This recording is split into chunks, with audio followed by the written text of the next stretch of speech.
Sweet, here we go. My fellow old rollers, welcome to the show. OG old roller from our catch wrestling side of the family, Jake Shannon. And Jake is somebody that I've personally picked up a lot from, various interviews and stuff like that about the history of catch wrestling. And so somebody that I'm really excited to talk to. And I know you got some stories on the longevity side as well. So a really fascinating dude for this show specifically. Jake, welcome to the show. We're super thrilled to have you. Thanks. I really appreciate it, Harrison. I'm excited to be here.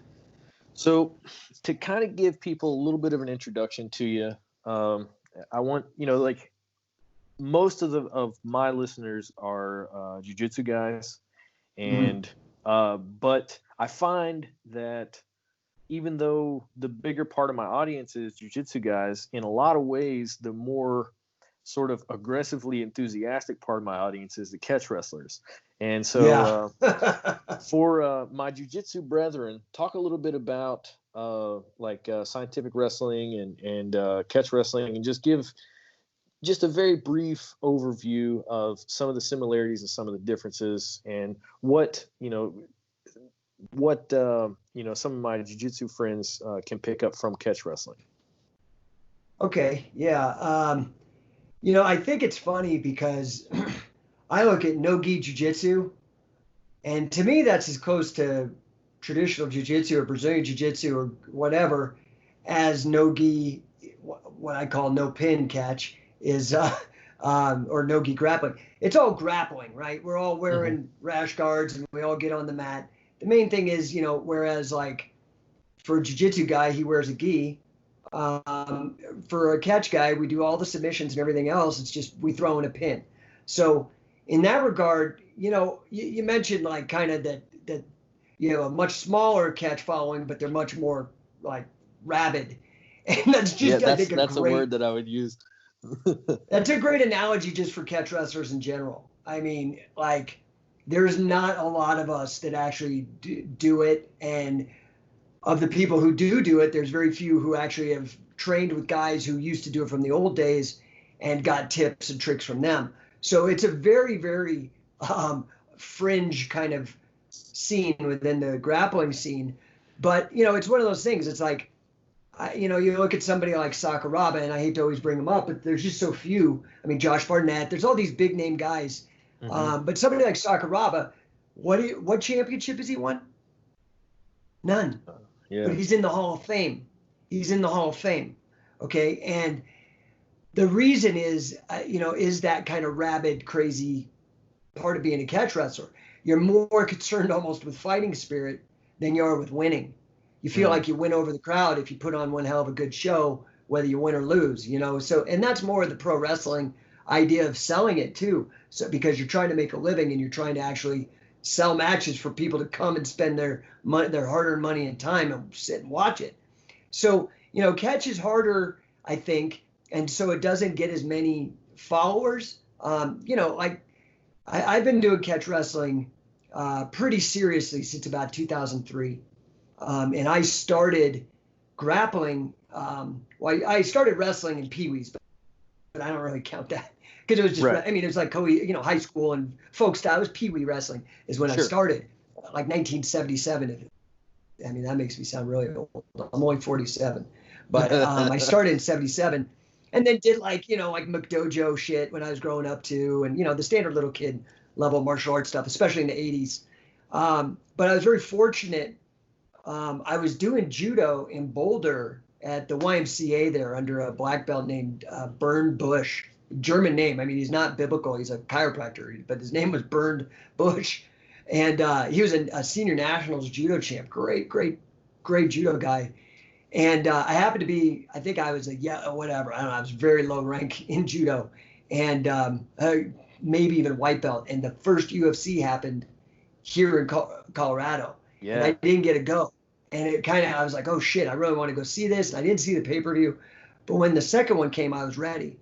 And so me and one of my roommates, who was another judo guy, when we were at the University of Colorado Boulder, 1994, went to UFC 2. And it blew my mind, you know, especially because I've always been like built more like Hoist Gracie than anybody else. I've never been really built like Ken Shamrock. I mean, there was a period when I was taking my vitamins in my 20s when I kind of looked a little bit like Shamrock, but I always looked a lot more like Hoist Gracie. And to see a little noodly dude beating up these guys, like really, like no joke, it was so it was like mind blowing to me. And so I started jiu-jitsu, but back then there was no jiu-jitsu. I mean, there's no grappling like back then. People don't understand this. Like there was nothing. And so we were, fortunately, Pedro Sauer was in Salt Lake City at the time, and we would fly him out from Salt Lake to Boulder Karate and do these seminars. We'd fly in like Ricardo Miguel and Caseca Munez and guys like that. And so it would, to be honest, it's kind of how I teach now with like training camps, because catch is so scarce. You know, there's not catch instructors in every city, right?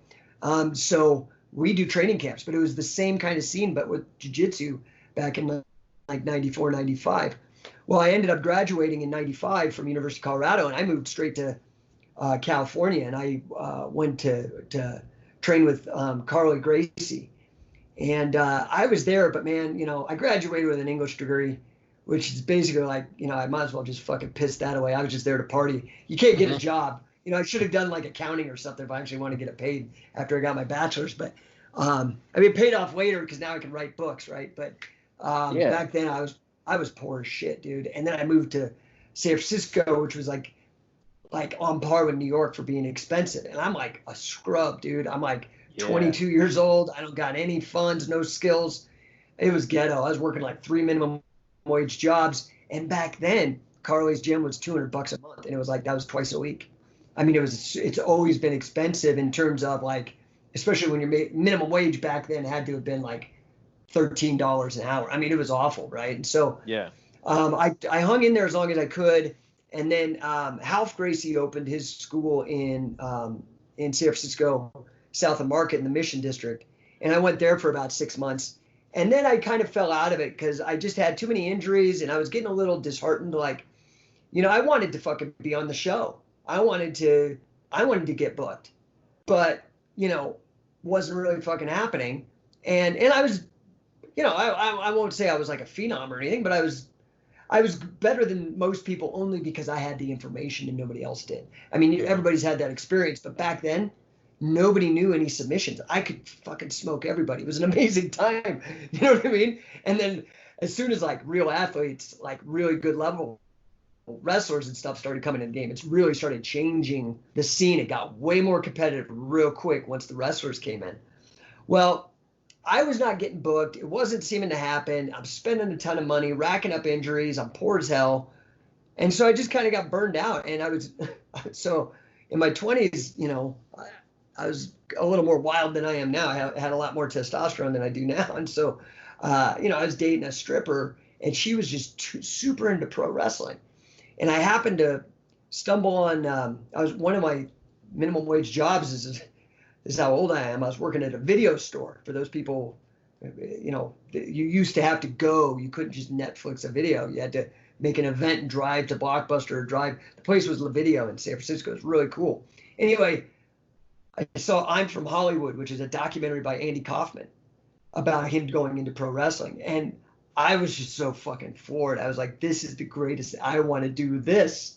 And so the pressure from my ex, or, you know, from this stripper girl that I was dating, she ended up being a fiance before we broke up. But the encouragement from her, and then kind of really being like, oh my God, this Andy Kaufman gimmick is hilarious. I gotta get in on this. So I ended up starting to pro wrestle in the late 90s. And I had like way more success right out the gate, man. I started getting bookings. I started getting paid. I started being on shows. I toured the United States. I ended up wrestling Vampiro in the Toronto Sky Dome. I toured with the Vans Warped Tour when they had pro wrestling. It ended up being this like really easy thing for me. I had tryout with the WWF. Like they put that Tough Enough show out. It was like their first reality-based show. It was like how Ultimate Fighter was for fucking UFC. Tough Enough was for WWE a couple of years before. And the numbers were 5,000 people applied, and they only brought out 250 to audition to New York, and I was one of them. That's half of 1%. So I was in the top half of 1% of people then. And I mean, anyway, it was really, I had a great time pro wrestling, but something was still missing. Like the theatrical stuff was only going so far for me, and I've always really just preferred grappling, but by the time I started getting out of pro wrestling and really in 2003, I was already 30 years old, in 2003. And that's when I started getting into like really, I had been in pro wrestling, and everybody knew like that I was into the actual shoot side in the pro wrestling, backstage. And they were always like, oh, have you heard of Lou Thez? Have you heard of Carl Gotch? Have you heard of Billy Robinson? I'm like, no, not really, but I'm listening. And then all of a sudden, Sakuraba, that's right when Sakuraba, right around 2000, when I'm right in the middle of pro wrestling, Sakuraba comes through. And that was so mind-blowing. It was even more mind-blowing to me than what I saw Hoist Gracie do. When I saw, excuse me, Sakuraba do what he did, I was totally like, man, where do I sign up? But it wasn't like jiu-jitsu. There was no retail side of catch wrestling. Mm-hmm. If you wanted to get involved, you were screwed, like basically. So I just did the best I could to try to figure things out. Now, luckily, I was part of this fraternal organization back then through pro wrestling called the Cauliflower Alley Club. And the Cauliflower Alley Club is just basically a bunch of old pro wrestlers. It's like a fraternal organization that helps with like medical bills for old wrestlers and stuff. But everybody's part of it. I mean, Stone Cold Steve Austin's a member, JR, all the big pro wrestling guys are in it too. Anyway, because I knew those guys, they started like being like, oh, here, meet Nick Bockwinkel. Bockwinkel knows this guy. Oh, meet Red Bastien became a very good friend of mine. And through Red Bastien, I got to know Billy Wicks. And Billy Wicks is a catch wrestler out of, he was a sheriff too, but he's out of North Carolina, more of a Carney style wrestler. But he wrestled Carneys with Red and trained under one of Farmer Burns' students, Henry Colin, as well. And so I got to get to know these guys. But then I'm also pro wrestling and meeting new people and getting this great exposure. And I was like, kept trying to talk to everybody and do my research. And this is, early days of the internet still, like, 2000s. And I'm like, who is this guy? And who's Sakuraba? I find out about the UWF or UWFI and his pro wrestling background, and he learned submissions from Billy. Well, Billy was still in Japan. I had no connections to him. But looking up Billy and Catch and Lou Thez and all that led me to Carl, and ended up finding Carl's address. Like I was Googling and researching and found this random address. And so I was like, well, shit, man, I wrote a letter. So I wrote a letter to the address explaining, because I had this vision. I was like, fuck, I love grappling, but my success was in pro wrestling in terms of getting booked and making money and getting exposure. I think the business side of pro wrestling, which has been around a lot longer than MMA promoting, maybe that's the vehicle by which we can actually grow this and have real professional wrestling again, actual professional catch as catch can. Sure. So that's basically what I labeled out to Carl. And, it was just like, that was like buying a lottery ticket. I didn't fucking, I didn't know if the address was right. I didn't know, he already had his reputation preceded him. He's kind of curmudgeonly and didn't suffer fools lately. So I didn't really expect much out of it. And ironically, I was playing hooky for my job, and because I was in LA at this time. Now I'd moved to LA by this time. And I was playing hooky for my job, and I was on set. I was being an extra on The Longest Yard remake, the Adam Sandler one of the football movie. And it has Stone Cold, and it has the great Khali, that big Indian giant guy like Andre the Giant, but from India. Anyway, I remember I was sitting in the football stands at this stadium that we were doing this shoot with, and my phone rings, and I didn't recognize the number. It was from Florida, and I answer it, and it's Carl. And I'm like, whoa, I'm just having this like surreal moment where I'm like, whoa. Okay. And then I bailed on the extra work. And I went and sat in my car and I talked to Carl for like 2 or 3 hours.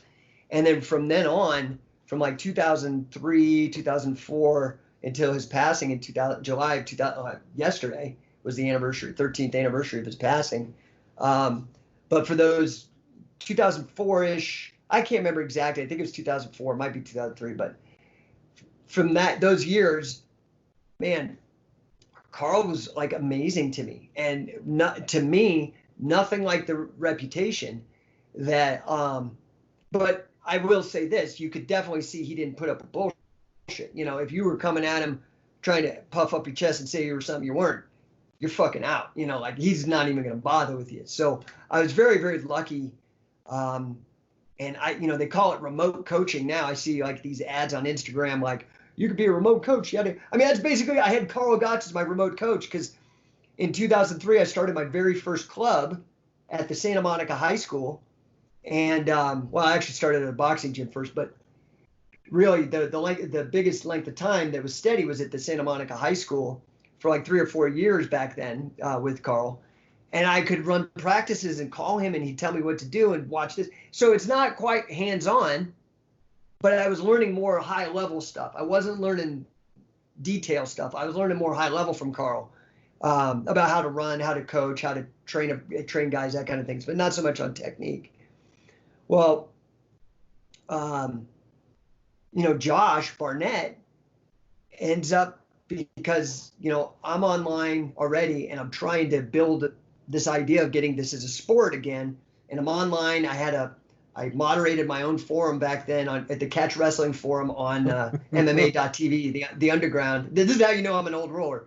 I was one of the moderators, man, back in the day. And so it was such a contentious, awful fucking group. Everybody hated each other. Everybody libeled. It's just, and not much has changed, sadly. But I think that just is part parcel for fucking Catch Wrestling, just a bunch of cantankerous bastards.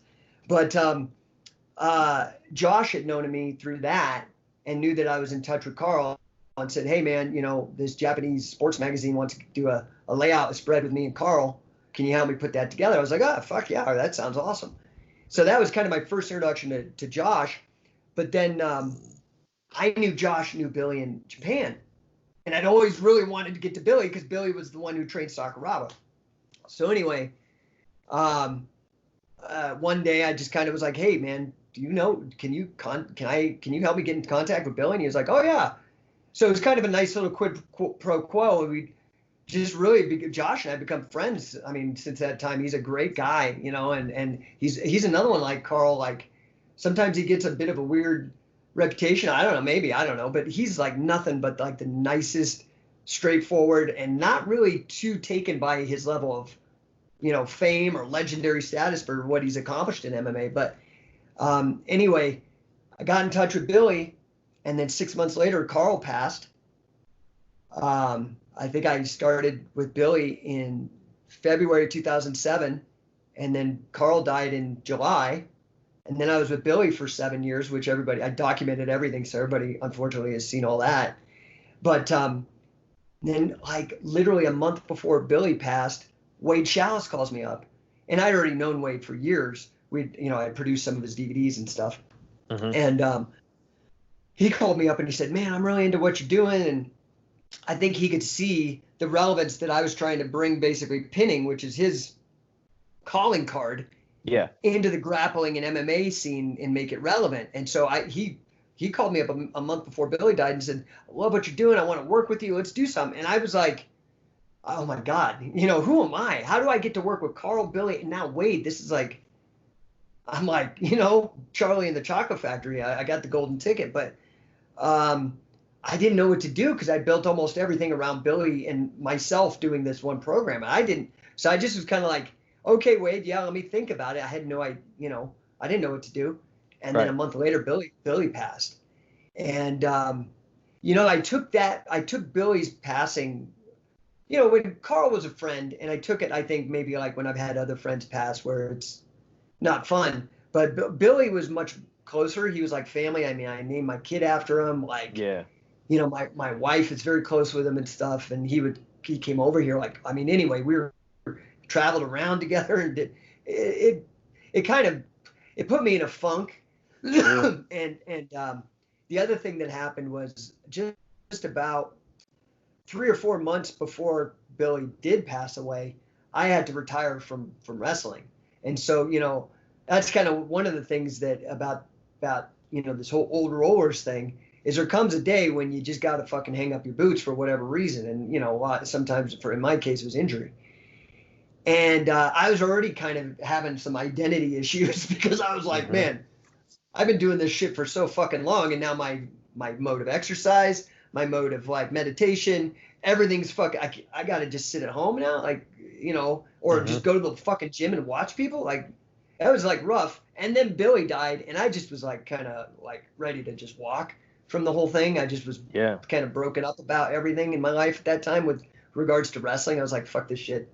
I'm just gonna focus on other things. So I went crazy, got into politics, did all these stupid things I should never have done. But but that's two big hits in a row. I totally understand that. Dude, it was within like 3 months, man. It was not. I just needed a fucking break. And so, like Wade and Josh were so cool, man, because I never said nothing to them about that, but they just kind of helped me pick up the slack for about a year or two. And, I did the business stuff, but they did everything and toured around and really helped it going. And I learned a ton. I traveled more with Wade, but I learned a ton just watching Josh and shit too with his approach to catch. Very lucky to have those perspectives that I've had. And so, yeah, I mean, it's such a weird, when I lay it out like that, my path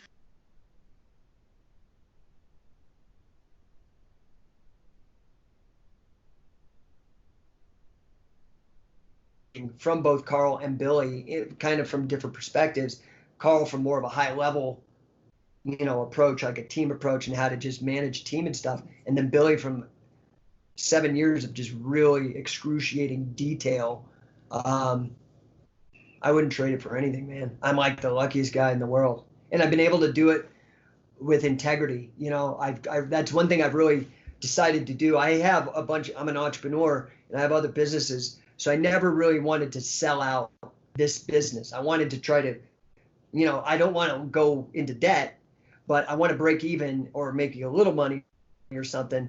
But I want to try to keep this as best I can to what the old timers did for me, and I'm just trying to pass it forward. So that's kind of my whole deal. I'm sorry that this took so long. No, that was awesome. And what you said, like I said before, a lot of my listeners are jiu-jitsu guys, right? But there's two big elements that you kind of laid out that have been recurring themes of this podcast across the board. And the first is that you have to take charge of your training. And you found yourself in a situation where you wanted something that was very scarce and you just didn't have an easy or a simple opportunity to get it. So rather than just say, what am I going to do? I'm not going to get this. You said, I'm going to write a letter to an address in Florida and just see if I can get a hold of Carl Gotch. And, a situation like that takes balls first off. But what you're saying is really true. And it's, I mean, maybe it takes balls. I don't know. But what the fuck are you going to do? If you want something bad enough, nobody's going to fucking give it to you. You can't be a victim. You got to go. Like, I moved to fucking California with no money, dude, to learn jiu-jitsu and basically starved almost. If you're really into something, a lot of people talk about shit. If you're really into something, you'll do the bungee jump. You'll do the crazy fucking thing, Well, and furthermore, just like what you said, you got to take the jump, but you took charge of your training. You said, I've looked at this, these jiu-jitsu guys, and this is close to what I want, but it's not quite there. There's something else, something that trips my trigger that I need to find. And so you went and looked for what what was in your heart. And one of the things, especially with the OG old rollers, is that in the early days of the jiu-jitsu, it was pretty much the same. If you didn't live on the West Coast or maybe a little bit later on in New York, you were Yep. doing the same thing that you had to do for catch wrestling for jiu-jitsu, which is you had to That's travel. it. We had That's somebody on it. here. We had somebody on here that lived in, I think, Maryland or DC, and every weekend, Thursday night or Friday night, they would drive 4 hours to New York, train Friday Yeah. night, Saturday, and Sunday morning, and then drive back and go back to work. And this was every Yep. week just to get training in. And then I the did that second, not only for jiu-jitsu, I did that for pro wrestling. I drove an hour or 2 hours each way, so 4 hours total, not 8 hours like what your buddy was saying. But I did the same thing just to do pro wrestling too, to train. I mean, it's so like you gotta be serious if you're gonna do it. well, and then the other element is in our current condition, right? Like with the Yeah. pandemic and some of the lockdowns, Yeah. we've had to change the way that we look at training and the way that we look at access to training. Because to give an example, I live in Lexington, Kentucky. It's a fairly small city. We got like 250,000, not huge, but I can I know of at least 5 jiu-jitsu gyms in this town. Living close to Denver, I'm sure you probably can't throw a rock without hitting a jiu-jitsu gym. Every Uh, strip mall. but the folks like you guys who started out in those early days of grappling and jiu-jitsu in America, um, that was a big dues paying period where you had to work for it. My generation of grapplers, I kind of think of this period as our dues paying scenario. Yeah. We're having Yeah. to figure out and take charge of our training in a way that, I mean, literally you could up to this point just walk in, have an instructor that you didn't need to necessarily check their credentials. If they were a black belt, there's a good chance that they were legit, right? And you didn't have to go far to find us, probably 10 minutes from your house. And so you could sort of, and I put myself in this category too. I'm not saying like, okay, I'm special, I take care of my training. No, you could stumble into great training 6 months ago, right? But now with this situation, everybody is being put in a situation where we're faced with the idea that we have no choice but to take charge of our training the same way that you guys did. And so as bad as this is, and it is bad, I do think that some good may come of it in that we're all going to appreciate what we have more, but also maybe just by learning through this experience, be more deliberate in our training choices. And to give an example, this podcast is a part of that for me. June was my 40th birthday, and Oh, nice. I'm looking at one. Like originally, I wanted to roll dangerously into my 65th birthday, and that was the Mm. goal. And so I wanted to interview people with a lot of experience and who had done a lot of different things, and seen a lot of different people do things the right way or the wrong way in terms of skill and longevity, so that I could then plan my training through my 65th birthday. But then I interviewed a guy named Tom Corey who started at 65 and Oh, nice. he's a jiu-jitsu brown belt and apparently a vicious one at 72. And so that Nice. changed my standards of like what longevity is, right? And so while this period is, in my opinion, my dues paying period where I pay my pence into the bucket just like you guys did, I'm hoping that I can step through this and that all of us can step through this and maybe learn to be better, because we're time compressed. Like we've had to do a lot of solo training and a lot of just deliberate, hard thinking about what do I actually want to get out of this, because you just can't show up right now and just go to class and phone it in. Like you got to be hardcore to still care about it if we haven't been able to get on the mat for 5 or 6 months. You know what I mean? So this is a tough period, but in a way, one of the themes of the show has been taking charge of your training. This might be a good thing for all of us. I don't want to sell it like that or try and say like, oh yeah, we're going to be great. But I think this is an opportunity if to to put ourselves in the place of guys like yourself who started out with just no opportunity to get training and had to find it. Yeah, you got to be entrepreneurial. You just got to hustle it, man. If you want it bad enough, you got to figure it out. I mean, I don't know. You know, I know that I know people that have had this COVID thing, and I know of people who have had loved ones die of it and all that kind of thing. And I am not making light of those individual tragedies whatsoever. However, I am gonna say, as fucking mat athletes, as grapplers, as wrestlers, fucking, I'm way more scared of getting MRSA than I'm of getting fucking COVID. Mm-hmm. And wrestlers been dealing with crazy ass fucking viral, fungal infections, herpes gladiatorium, like crazy shit for like thousands of years. We're gonna be okay. I mean, I think that these protocols are overblown, personally. There's not much we can do about it because nobody wants to get a fucking fine. The only way we're going to get out of this is when people get pissed enough to start suing these governors and stuff to be like, why are you closing gyms, man? Like, we're the healthy people. There's nobody, like, the odds of a healthy person actually passing from this are very, in fact, in the UK, and this is based off the UK, you'll probably get people pissed off that I say these things. I'm sorry, but these are off the UK. They can go to my Facebook page. I post all this, and I only do it because I love grappling and I love business. And this shit is putting everybody out of fucking business. Mm-hmm. I can't wrestle social distancing, and the infection fatality rate. I was a professional statistician. I have a degree now in math. I learned my lesson. I said, fuck English. I'm going to go into financial math. And I started making some money for a minute.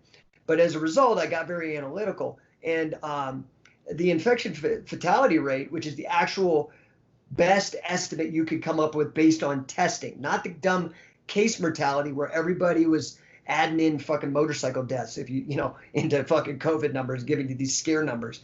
Infection mortality actually tells you this person died and had the infection, this person was infected and didn't die, and let's compare those numbers.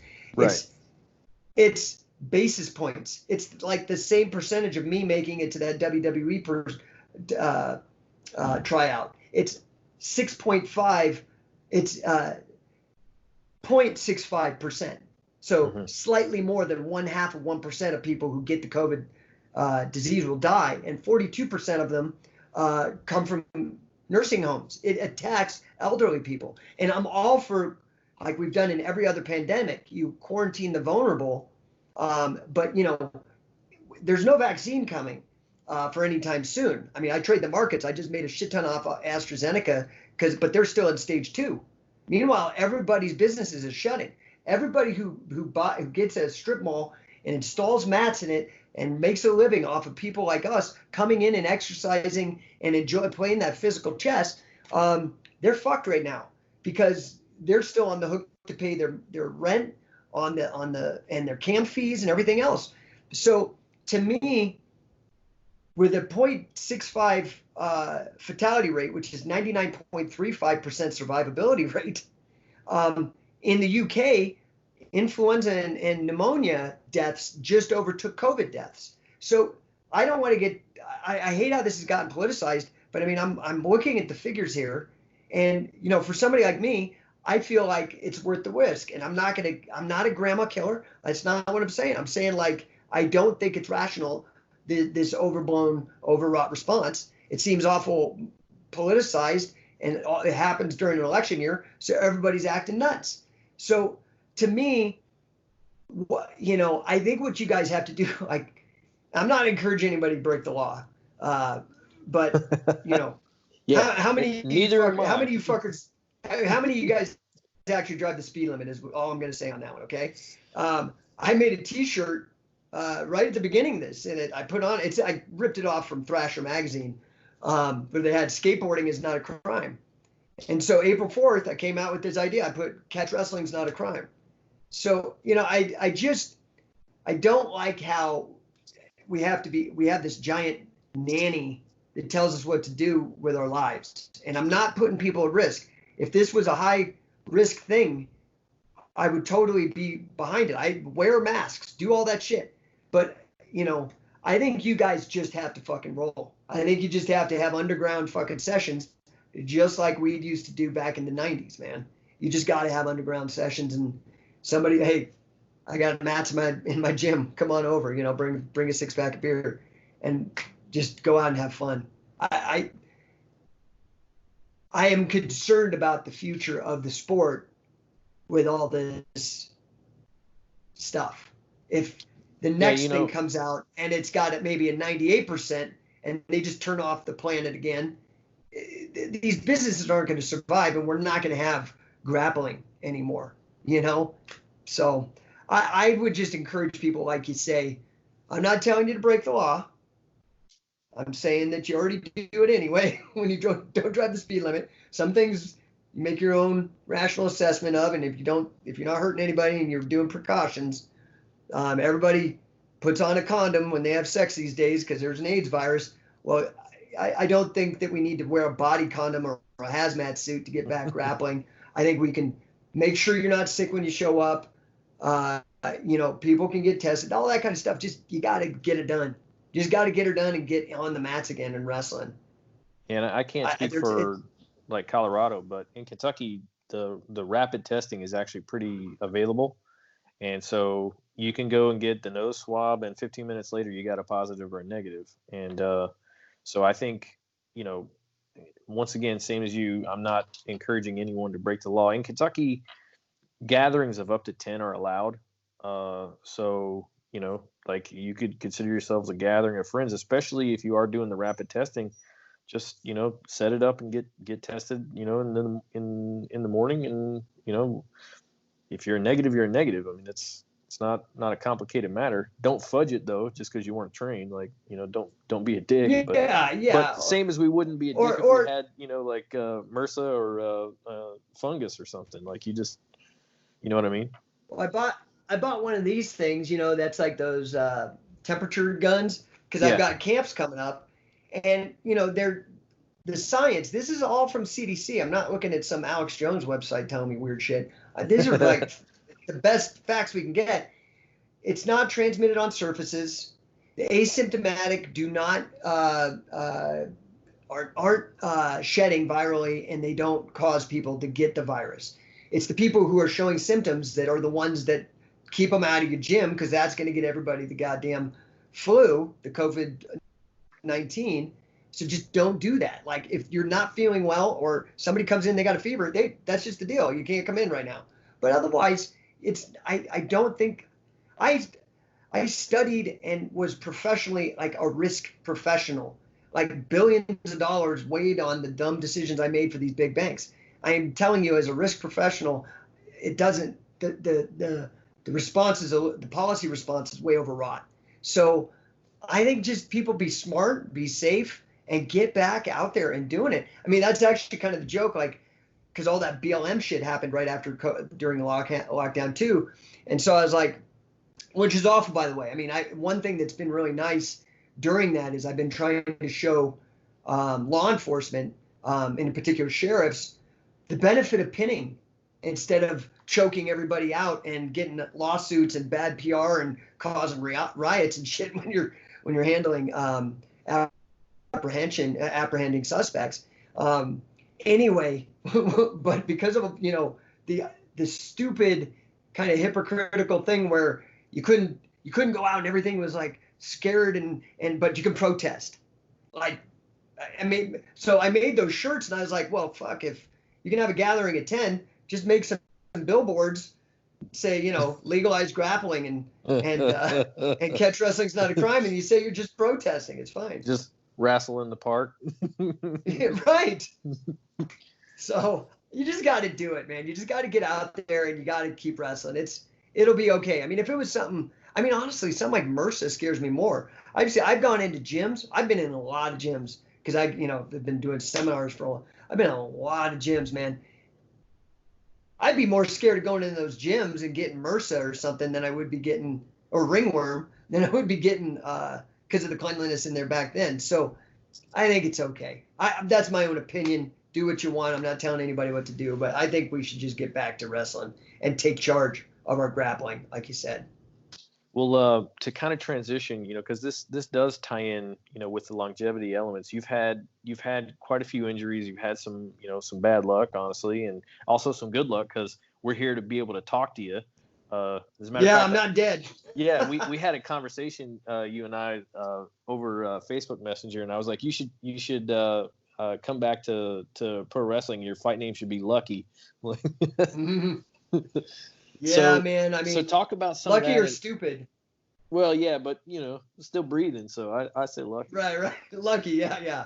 But we actually had Chris Martin on the show, who also had an arterial dissection, and so that's been a thing that that we've discussed at length. And so I know you've had been through that and had some bad luck with it too, and then obviously some other injuries. Talk about ways that you've maybe worked around those, or managed them, dealt with them, because just like you said, there comes a time when we probably are going to have to hang it up. But if we are intelligent with our training, and with our strength and conditioning and our rehabilitation, we can lengthen that curve. You know what I mean? We can stretch it out. And I know you've been down some pretty tough roads, so I kind of want to explore that with you and get some ideas about things that you've done, some that worked, maybe some that didn't. What things have you seen that were helpful keeping you and others on the mats? I figure I'm down, if the whole 9 lives thing is an apt metaphor. I think I probably got 3 left, is what I'm calculating. But 3 or 2, because when I was a kid, like I said, I started out wrestling, and then I moved to a small town that didn't have wrestling, and I started taking up karate, and or taekwondo, or whatever the fucking, it was McDojo shit. And but I was like 10 or 11, I mean, whatever. So but I got all the way to black belt, and then I got cancer when I was 15, and so that took me out of all martial arts for about 2 or 3 years. And then after I got done with the chemotherapy and the radiation, all the surgeries and shit, I was about 18, and I just was eating like a horse, and I just grew, and I got big and all this stuff. And then I got back into martial arts, and that's when I started getting back into judo and some of these other things. And then I wrestled a wrestler, grappled a wrestler. I hadn't really done any serious wrestling probably in about 10 years since the cancer stuff. And so I was okay, and I could typically dominate a jiu-jitsu guy or an untrained guy. But this guy was a really good wrestler, and I do not remember his name, but it was a Boulder Karate. Anyway, long story short, I shot in for a real sloppy fucking single that would work on everybody else, but didn't fucking work on this guy because he was way better than me. And long story short, he broke my neck. He cracked my my C2 and my C5 and my T1 all at the same time. It was a brutal fucking. My T1 to this day is so calcified, it looks like a stegosaurus. If you look at my back, I've got this, looks like a hump on my T1 because it just broke and rebroke, and it just kept getting bigger every time it broke, got calcified. Subchondral sclerosis, or I can't remember what the fuck they call it, but yeah. So I injured my neck pretty early. But I just kept going. I was young. You know what I mean? Like when you're young, you just bounce back from shit. I was probably 23 or 22 years old, and I just bounced back. And I kept going and kept going. And then I transitioned over to I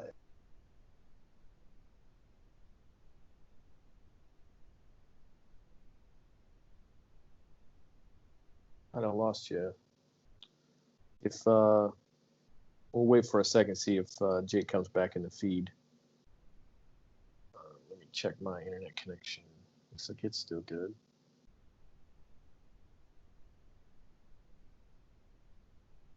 Give him a minute. Right now, we're just looking at Jake looking bemused and like somebody with a question. While we wait for Jake to come back, do me a quick favor. If you're liking what you're getting from this show, hit the like button and subscribe.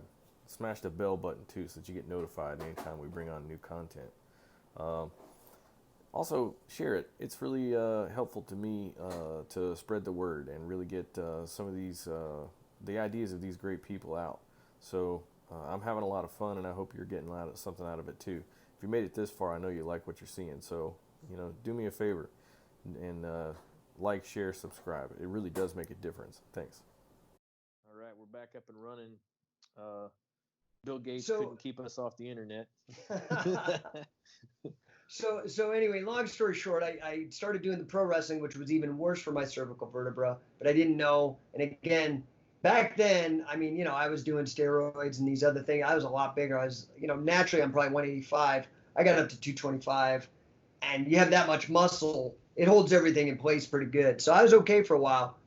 And then, I've been doing gi chokes and judo and jiu-jitsu for years in the 90s. And then went to pro wrestling, had all these cervical problems, and then went back to grappling with catch, which is even rougher in some ways, especially with the neck cranks and things. So yeah, I'm not exactly sure when it happened, but I had a carotid dissection, and I only recently found this out. I went undiagnosed for 10 years. Yeah. So I am a little jealous of Chris because, I'm not jealous of Chris because I think Chris's stroke was way worse than mine. From what it sounds like, he had a pretty traumatic stroke out of it. But the where I am jealous is because they caught it right away. They were able to put a stent in on his carotid, and he could still roll. So mine is closed. Like, I have one carotid artery. And that is probably from either a neck crank that I took wrong or a choke or fighting out of a choke like a dummy back in the day.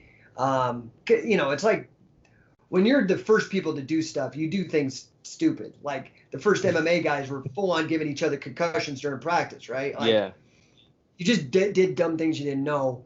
And I'm one of those canaries down the coal mine where here I am with these situations. So anyway, it's probably better if I tell you how I found out about it. So I didn't really quit grappling, full-on grappling, until 2014.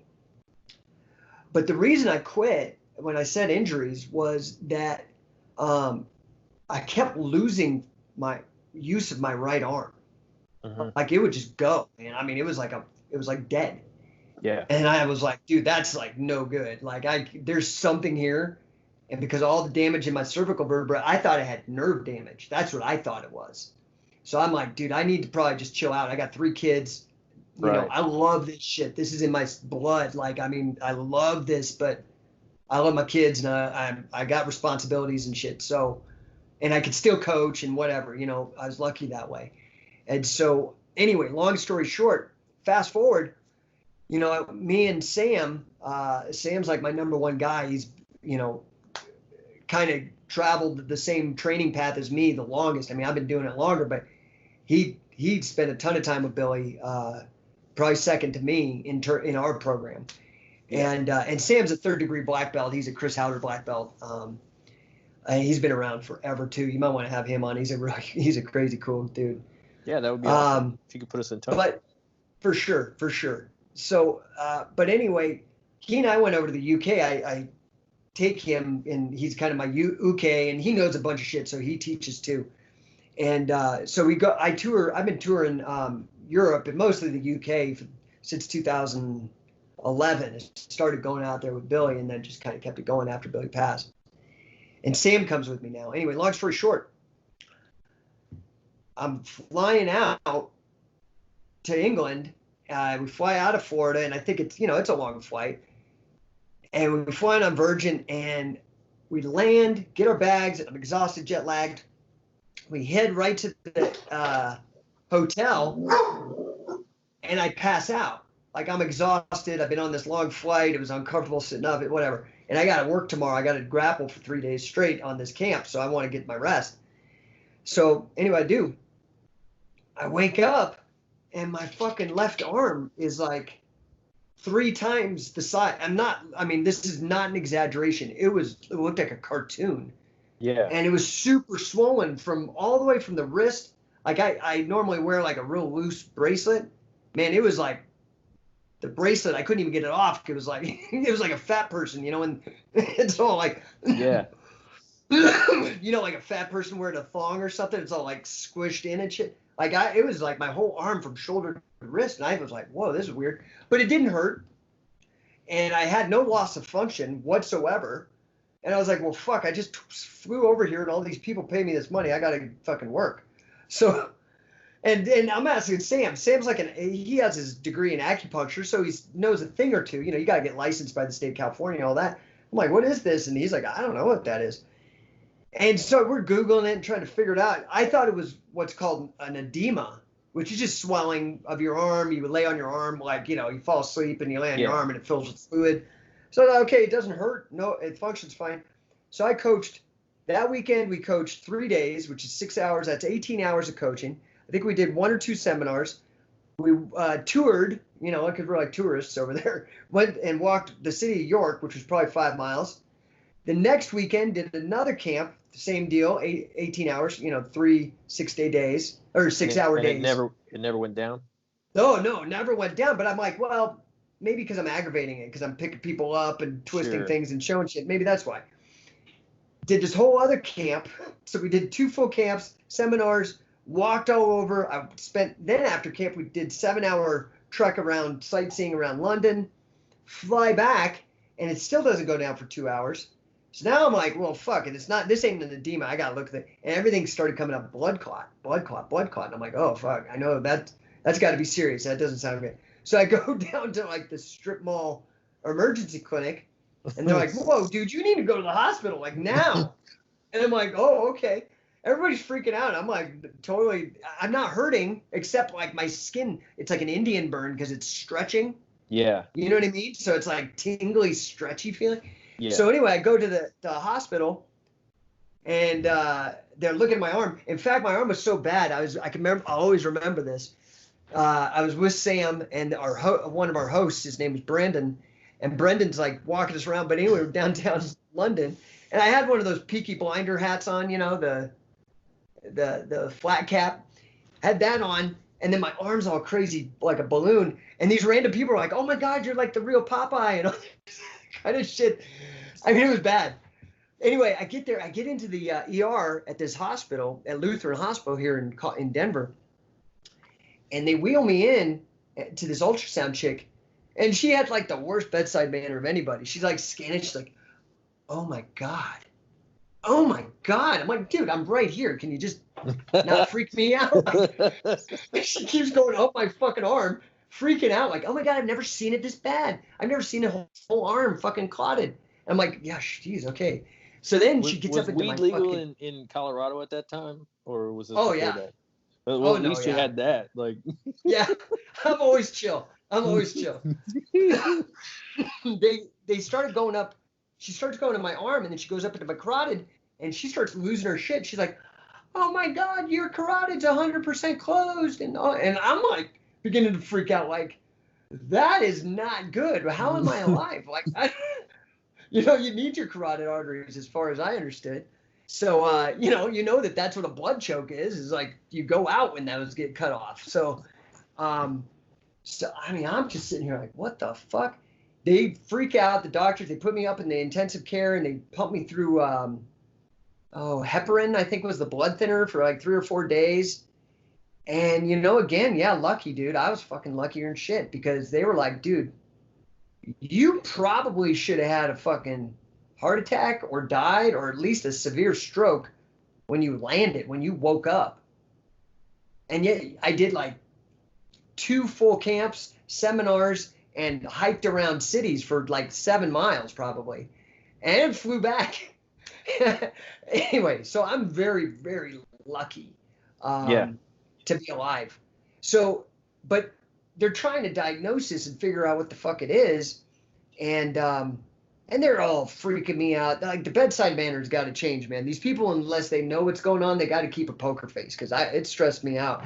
Like, they were saying it was my cancer coming back and all this shit. I'm like, oh man, dude, seriously, you gotta like lay all this heavy shit on me, Like, I'm just trying to chill here. And so, but one of the senior vascular guys, he's this old dude from Italy, comes in this sharp suit. He's like, got an accent. He's like, totally cool dude. Comes in, starts talking to me, and he's like, yeah, okay, we're talking about the blood clot and what's going on. And then he's like, and I'm like, well, what is going on with the carotid? Is that part of the blood clot? He's like, no.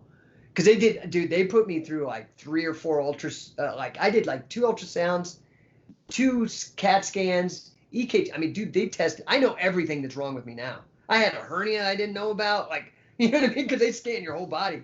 So anyway, he's like, I'm like, well, so what's the deal with that? And he's like, dude, that's probably been closed for at least 10 years. And I'm just like, what? And so then he starts asking me questions. He's like, and my wife's in the room, you know, and my wife is brilliant. My wife, you know, if you find a good woman to marry, dude, you're just so lucky too. I mean, so I am lucky in that regard. These doctors are freaking me out and shit. She's the one who finds out and ends up what they write on the fucking report because she just Googles it and finds it. They couldn't figure out what it was, and they were worried it was something to do with cancer when I was a kid or all this shit. Come to find out, there's this great article, and it's about why are so many professional athletes getting blood clots.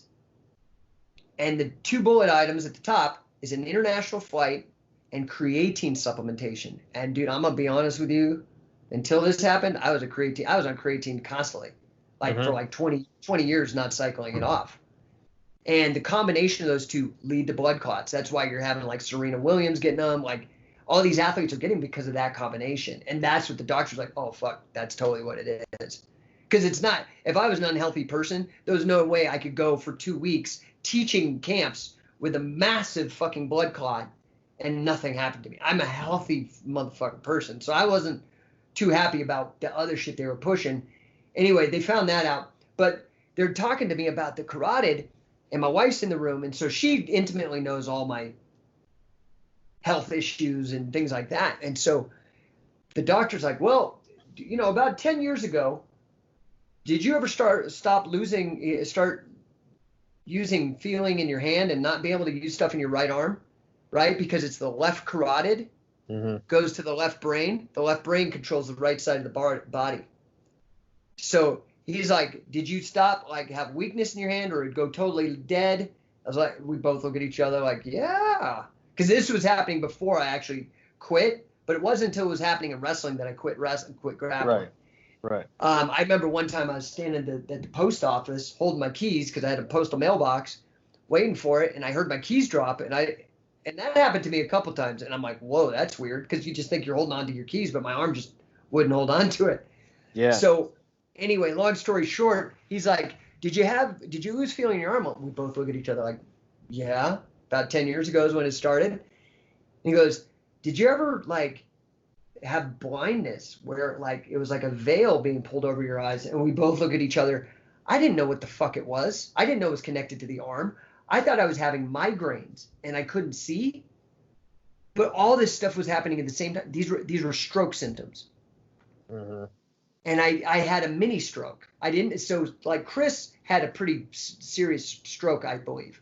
Yeah. Mine was a mini stroke, and it was just these little subtle things. And it was because my carotid collapsed, because I'd been fucking choked, which is what they're finding happening in Brazilian Jiu-Jitsu. To me, the carotid artery dissection problem is going to be on par with the concussion problem in the NFL. That's going to be coming down the pike here in about 5 years en masse. Because there weren't very many people doing this shit when I was doing it originally and got all this stuff. Now there's thousands and thousands of people doing this. And, you know, the lesson I'm taking from this, especially when I coach people and stuff, is treat it like leg locks. Tap early, tap often. Do not fight out of it. Don't do that. You really are going to run a serious risk, and you may not be as lucky as me. Like, I was really fucking lucky. And anyway, so long story short, that took me off the mats. I did everything else. I mean, I had a broken neck, and I wrestled. I did both pro wrestling and grappling for 20 years. Yeah. You know what I mean? From 2014 all the way to 94. And not a lot got me off. You know, I got shoulders injuries, ankle injuries, things from grappling, but nothing took me off the mat until this. That was like, whoa, dude. I got one carotid. I cannot fuck up the other one.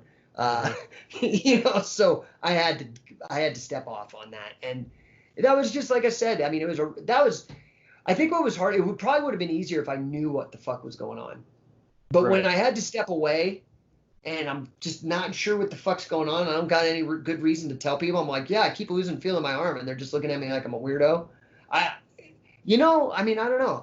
It's just kind of fucked with me. It was hard to I used to just settle all my shit on the mat, like whatever, let's wrestle. I don't give a fuck. And that was gone. So I think, had I known what it was, it would have been a lot easier psychologically for me.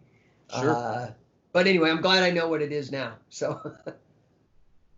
Well, just listening to you talk about it, one of the things that I'm kind of struck with is, we talked about all the other injuries and different things that didn't take you off the mats.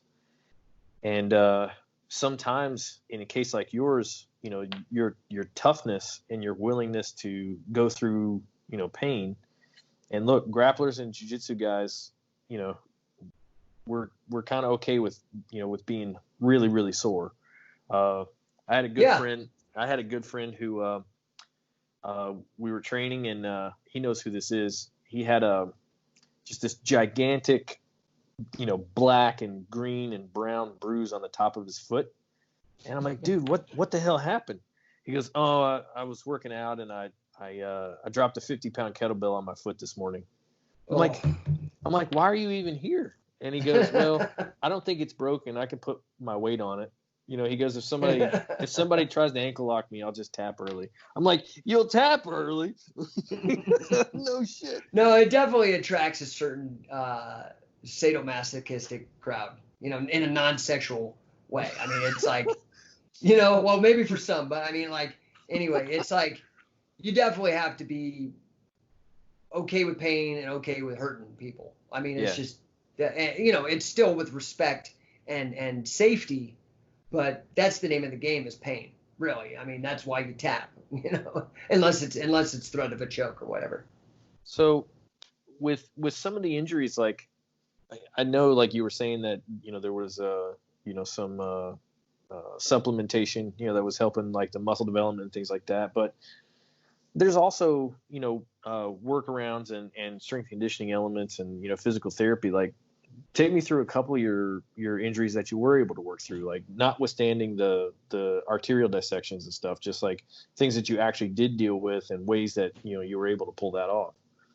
Yeah. So, I've had some challenges early on. Now, I do think, part of it is just maybe a genetic component that allows you to withstand pain and keep going. Different people, some people can run a 5-minute mile. Some people run a 50-minute mile. Everybody's got different shit that they're good at. Sure. I've always been good at pain. And then on top of that, having a childhood full of like pretty bad illnesses where they're fucking with you really in a painful way. Pain's not a big problem. I mean, I've pierced my septum. I've pierced my nipple on a dare. Like, I'm not like jackass level, but like, you know what I mean? Definitely an old roller if you're a big fan of the Jackass. So, but I'm like, pain's never really been that big of a problem or a deterrent for me in that regard. I mean, pro wrestling, I'll tell you something. I mean, that is a painful motherfucking gig. Taking all those bumps, people have no idea until you actually do it. It's really, really tough. That's why all those old timers like Billy and stuff are crippled up. Sure. By the time they're 50, they can't, their hips are gone.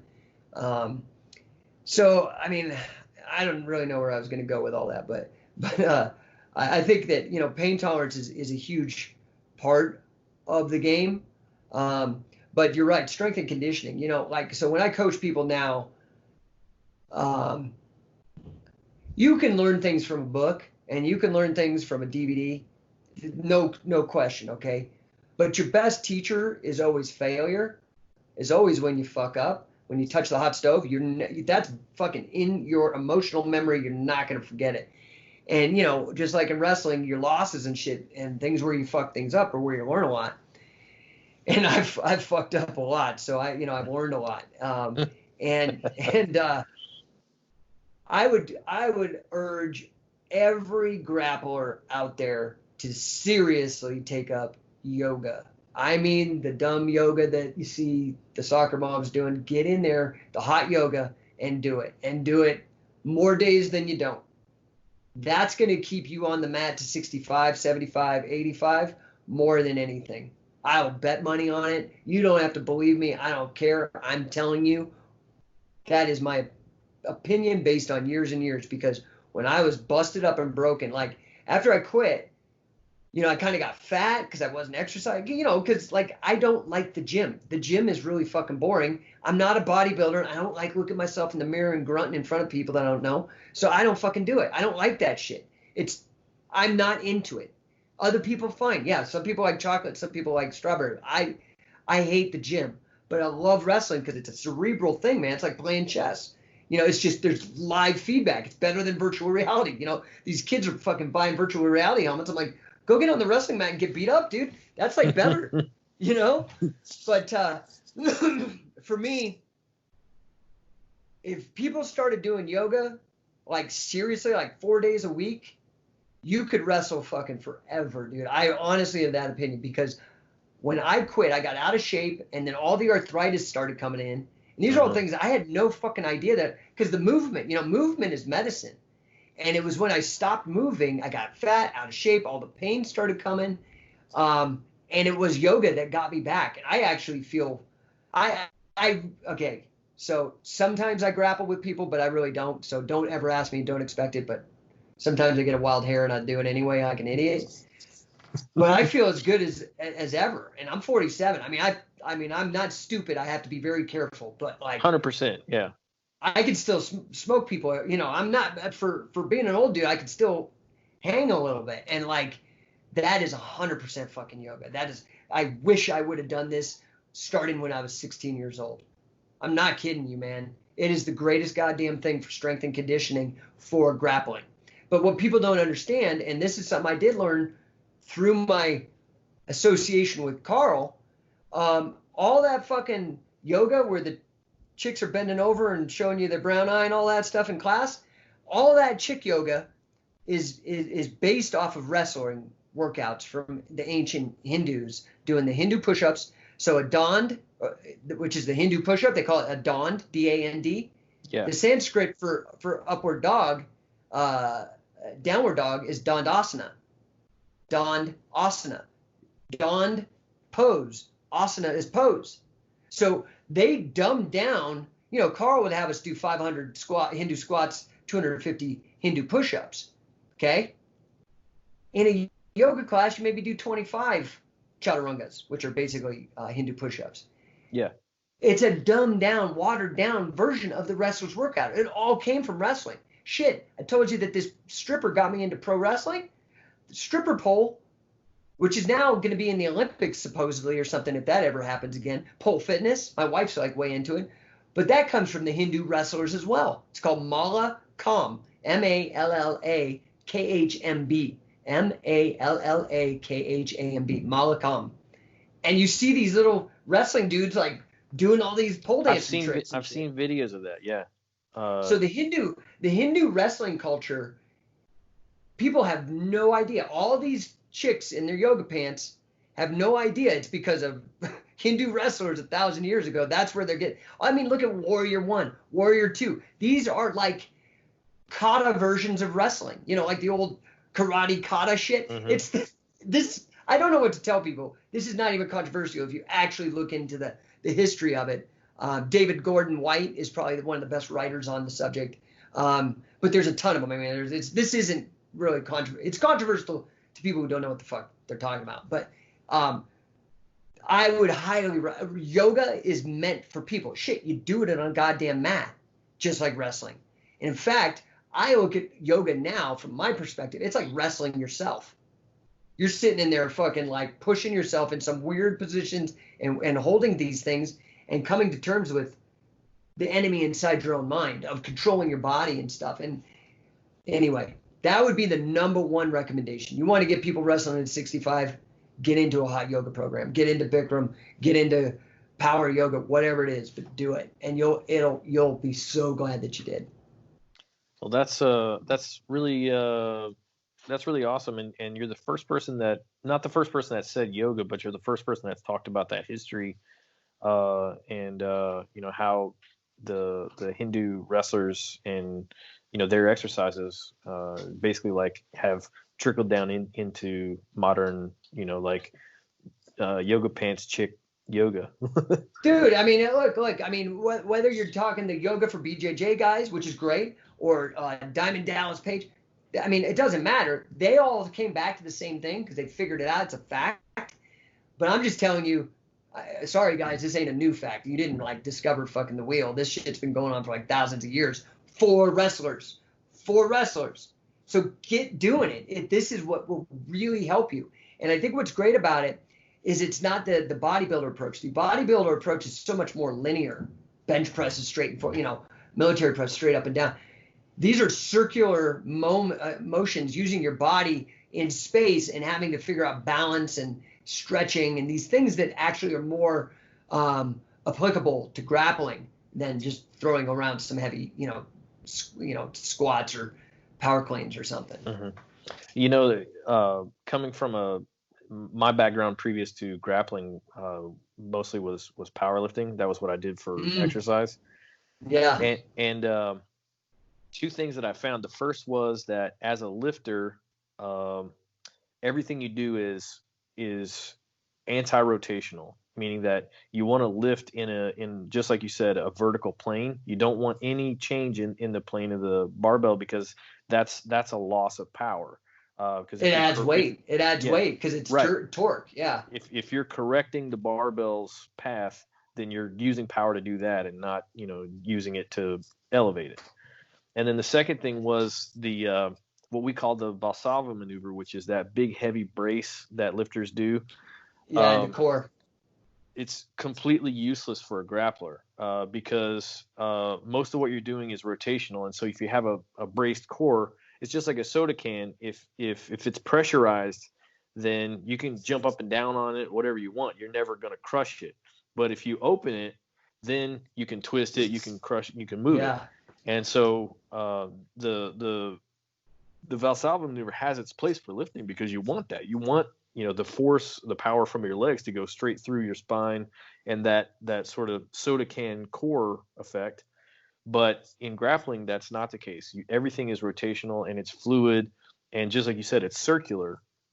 And so lifting, I still do it, but I do it a lot different than I did before. I usually, I don't bench press at all. My shoulders never really loved it, but it just doesn't do dick for me as a grappler. I overhead press with kettlebells or dumbbells. Like there's never a barbell anymore. Even though I can get more weight with a barbell because of the stability, it's actually the instability that I'm seeking. Because your opponent, as we say, like your opponent gets a vote. They're always trying to move you in a way that you don't want. Yeah, it's live weight versus dead weight. They're two different, completely different things. Yeah, that's a fascinating, kind of connection. I really hadn't thought of yoga that way, but you're putting, some pretty heavy duty thoughts in my head. I'm gonna start investigating some of that for myself. You're gonna hate it, dude. You're gonna fucking hate it. But the other thing that's great about it, and the idea, God, I can never remember his name. He's a white dude. He was like an Ultimate Fighter. He lives in Salt Lake because this is where I ran into him at a Bikram place, and he's like, no, dude, what I love about it is cutting weight. It's like the greatest thing, and that is true, dude. Because I used to test myself. You would lose 5 to 6 pounds after one 90-minute class. Yeah. These guys, you don't have to sit in a damn sweat, in a sauna, in a suit, and all that. I mean, you can do that if you're into it, or you can go to a class with a bunch of chicks in tight pants and get your fucking weight off, and it's not a struggle. It's actually like maybe a fun challenge a little bit, Anyway, yoga is like great. And then the other thing, and this isn't to downplay strength in strength training for grappling. I believe that, I do think that lifting is powerful for grappling, but like, for example, my very good friend and just super badass and kind, very nice person, Brandon Ruiz, who's, FILA or UWW, whatever they call themselves now, World Grappling Games, gold medalist and a Greco-Roman All-American, Machado black belt, just tough guy, heavyweight, legit heavyweight. But he does stone lifting because it's odd object lifting, right? It's not just dead weight. It's weird. It's awkward. So I think that things like that are very important, especially if you're going to be serious about your stand-up game and you're going to be more, wanting to throw people. Like you're going to have to lift at least 150, depending on your weight class. You're going to have to be able to at least lift your own body weight up into the air and throw it while it's fighting you. That's not just like a clean and jerk. That ain't fighting you.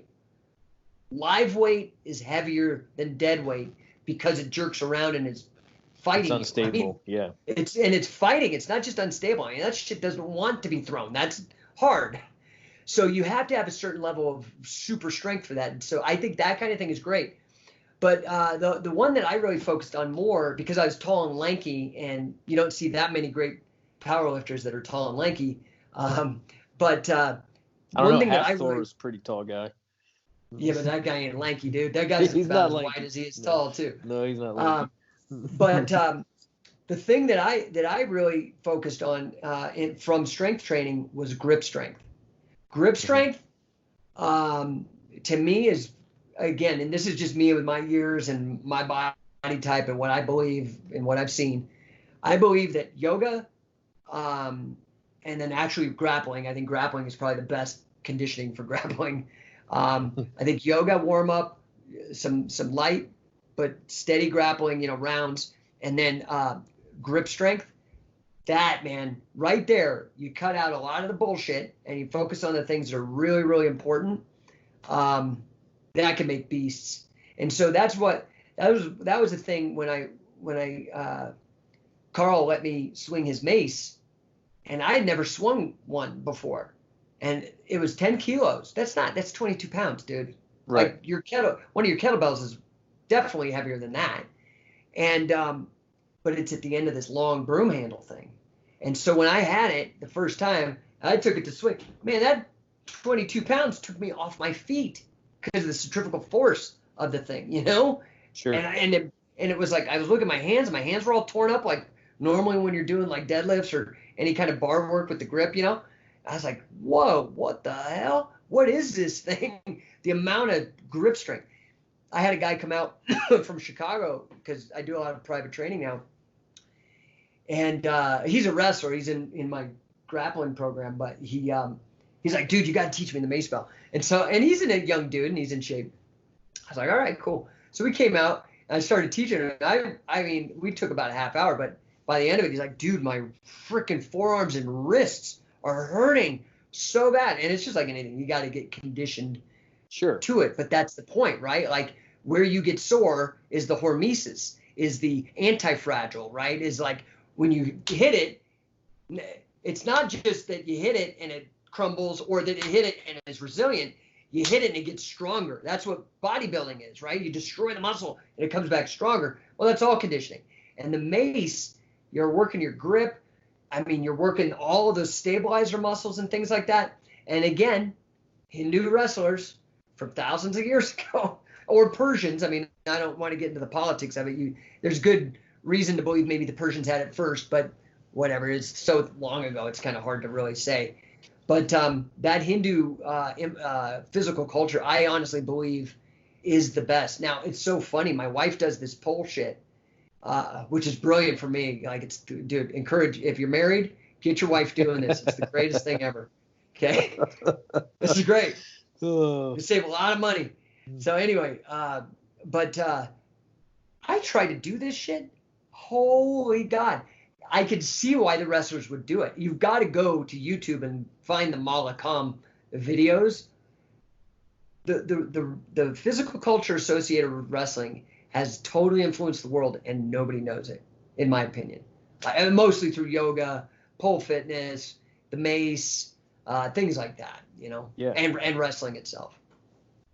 Well, that's like I said, you've given me a lot to think about, and I have seen those videos of those guys doing their conditioning on the pole, and then obviously that's a giant wooden, like, it looks like it's not like a skinny stripper pole. It's like a thicker wood almost like a tree trunk, but it's polished so you don't fuck yourself up. Yeah, and you can tell. I mean, the one of the videos I saw, this dude, he flips upside down on it, and then he takes his feet, like the not the balls of his feet, but like the arches, and uses those to clasp onto the pole, and is just holding himself by his arches, like just using his feet almost as hands. And I'm like, well, clearly, like if jiu-jitsu is the art of trying to use your feet as hands, then that kind of conditioning couldn't hurt it.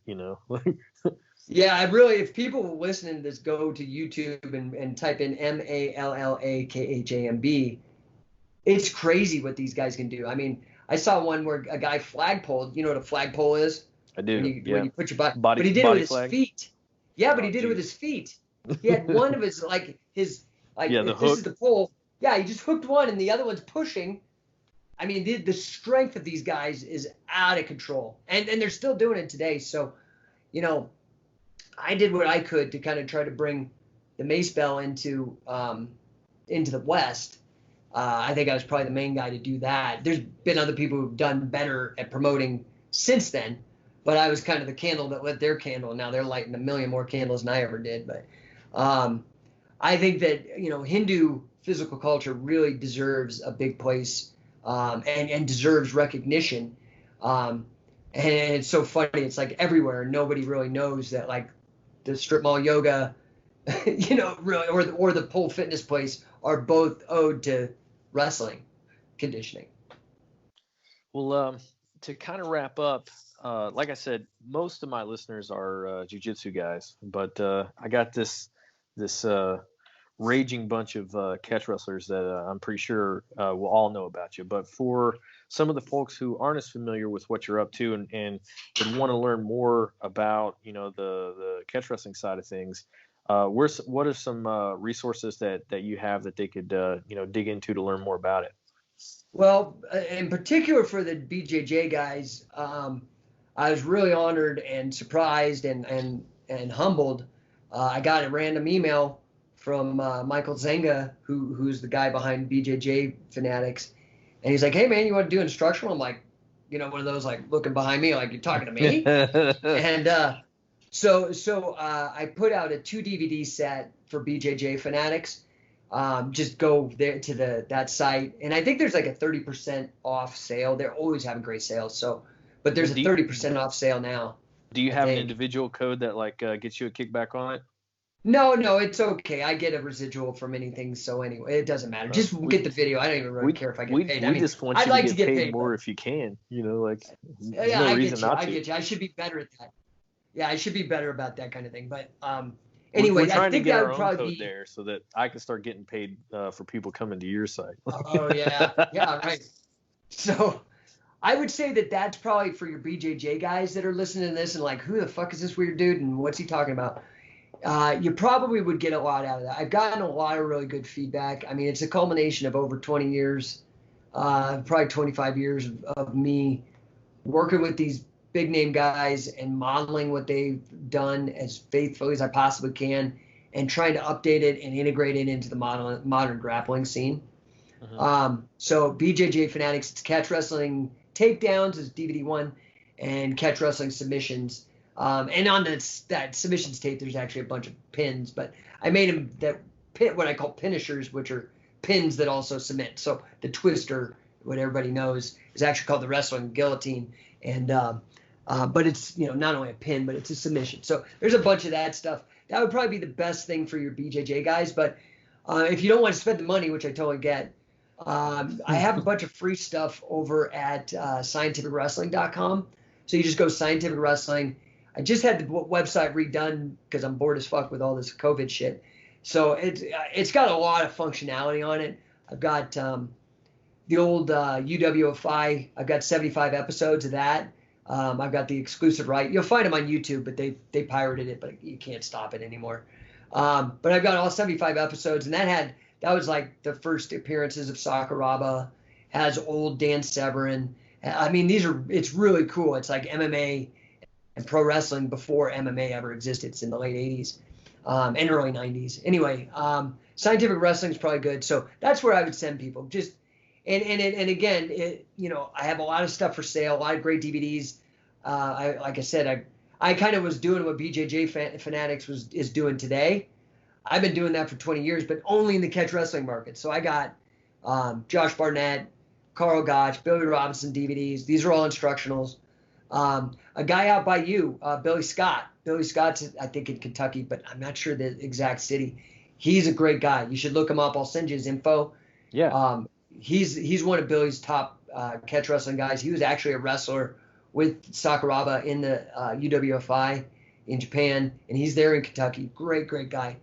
But then, so if you don't want to buy anything from Scientific Wrestling, you don't want to buy anything from BJJ Fanatics, and I'm sorry to put all that out there, but you're a great I salesman. understand. Like you should really get into sales. I think that you got something there.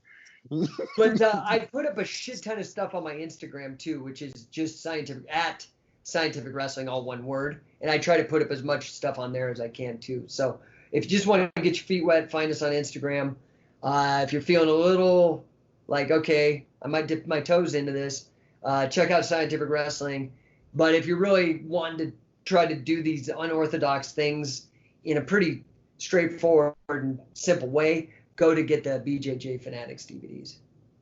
Well, that's really cool, and I did see that you had that DVD. I was really excited because I followed you for a long time. I'm really lucky that like my jiu-jitsu coach,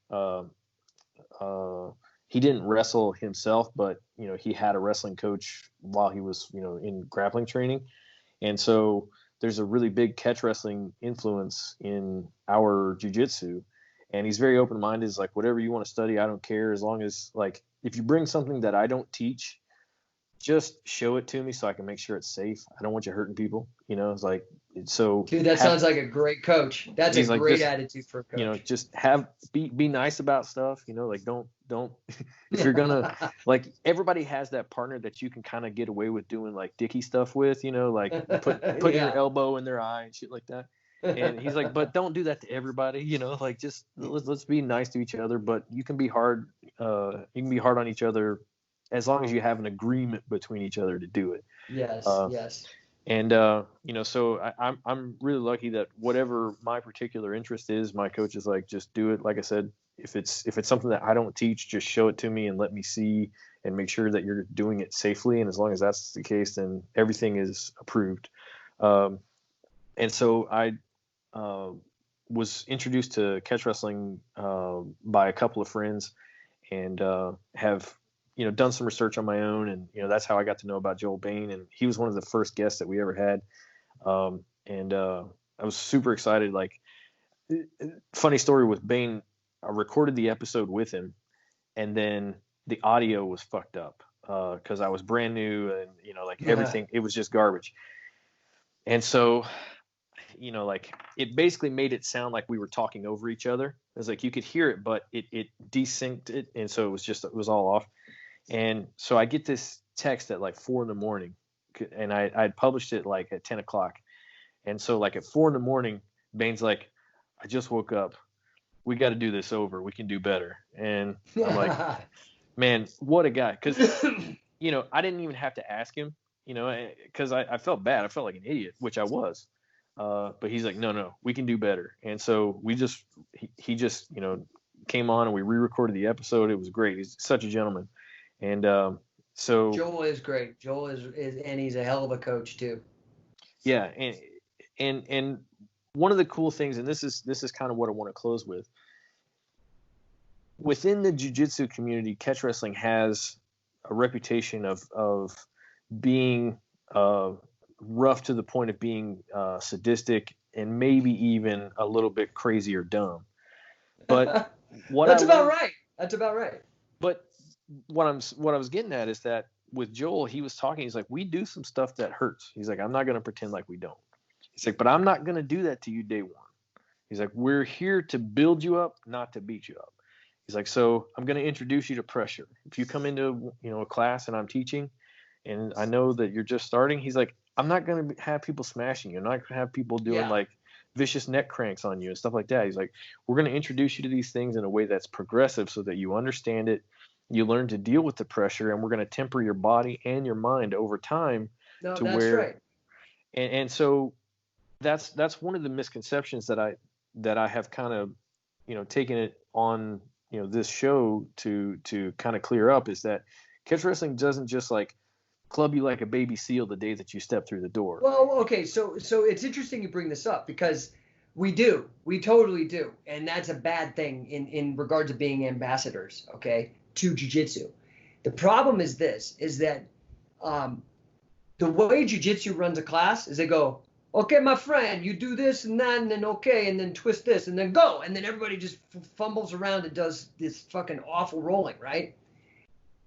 And that's fine. I'm making fun, but it's fine. Like, for wrestling, you drill a lot more. Mm-hmm. I mean, you do live wrestling, but the drilling, one, allows you to, and what you're talking about is inoculating yourself to kind of the concussive force, the conditioning that your body has to go through. Like, we'd have guys come to our camps all the time, and they'd leave, and they're just fucking bruised from head to toe. And I'm like, dude, that's just, if you stick with it, the bruising will stop. You could do the same exact shit. Your body's just got to get acclimated. It's that hormesis. It's that anti-fragility. It's being, you know what I mean? Absolutely. So the problem is that you take a guy who actually knows some catch wrestling and likes to live roll, and you take him to this jiu-jitsu where they're like, okay, my friend, you just go here. He goes full board, dude. This is like taking a guy out of like an Iowa wrestling. This is the same thing when you take not even a catch wrestler. I mean, you take a high school badass wrestler or a collegiate wrestler and take him to your jiu-jitsu club, everybody freaks out. And they're like, that guy's a white belt? The pressure, the aggression, the difference is that the collegiate wrestler doesn't have the illegal moves. They're illegal for him. Like the elbow in the eye and the small joint manipulations and this, the elbow in the ribs or in the spine or neck cranks and all the nastier things. I mean, that is legit. So what ends up happening is that we do, as catch wrestlers, get this shitty fucking reputation for being jerks and sadistic, but it's because I think of the two approaches to training. So, I mean, you look at a great wrestler like Kerry Kolat. Have you ever seen any of his videos? Oh yeah, absolutely. Huge fan. Do you know how much he put of his working out is drilling? Probably like 90 or 95%. He hardly live rolls. You can the different, but the thing is that you get very efficient with your movements, and if you drill really hard, you can get acclimated and build that up. And so what you're saying is totally true from both sides. That's why I was like, oh yeah, we are kind of sadistic and we are kind of like jackass and willing to take crazier risks. You know what I mean? Like, I would look at like jiu-jitsu more like Lance Armstrong type of bicycle, and catch wrestling is like BMX. You know what I mean? Like, one's not better than the other. I mean, both athletes make money, both get endorsements, both are in incredible shape. But the BMX guy is like trying to jump over the Great Wall of China and crazy shit. You know what I mean? Like, it's a different kind of maybe mentality. And what you're saying about how Joel approached it, Joel's being a great ambassador. And Joel's a great ambassador because he's also a jiu-jitsu black belt. And there's other guys that are like Joel that are great ambassadors too. I look at somebody like Brandon Ruiz, great guy that floats in between both worlds. Eric Paulson, really great guy, floats kind of in between both worlds. And there's like a lot of guys like that. I don't mean to leave anybody out, but oh no, not at all. But for somebody like myself, I'm just catch. I have no interest in getting a black belt in jiu-jitsu. I don't really focus on the strategy of jiu-jitsu so much, other than just to beat it with my own strategies from what I know of catch wrestling. So I think there's a little bit of something of both, but you are right. If you're a jiu-jitsu guy and you're wanting to get into catch wrestling, it's going to be a little, I mean, catch wrestling is just harder, and it's harder not just because people are mean or, whatever. I mean, there's maybe some of that, but it's harder because in jiu-jitsu, and I'm just saying, let's take out points because a lot of grappling systems have points, but let's just take that out. Let's speak very simply right now. Jiu-jitsu, you have one way of winning, and that's with a submission, right? Do you think training MMA or prize fighting for MMA or going to jiu-jitsu, I would maybe say MMA is a little harder because they could win with a knockout or they could win with a submission. They have two things to worry about. Whereas pure grappling or pure jiu-jitsu just has the submission.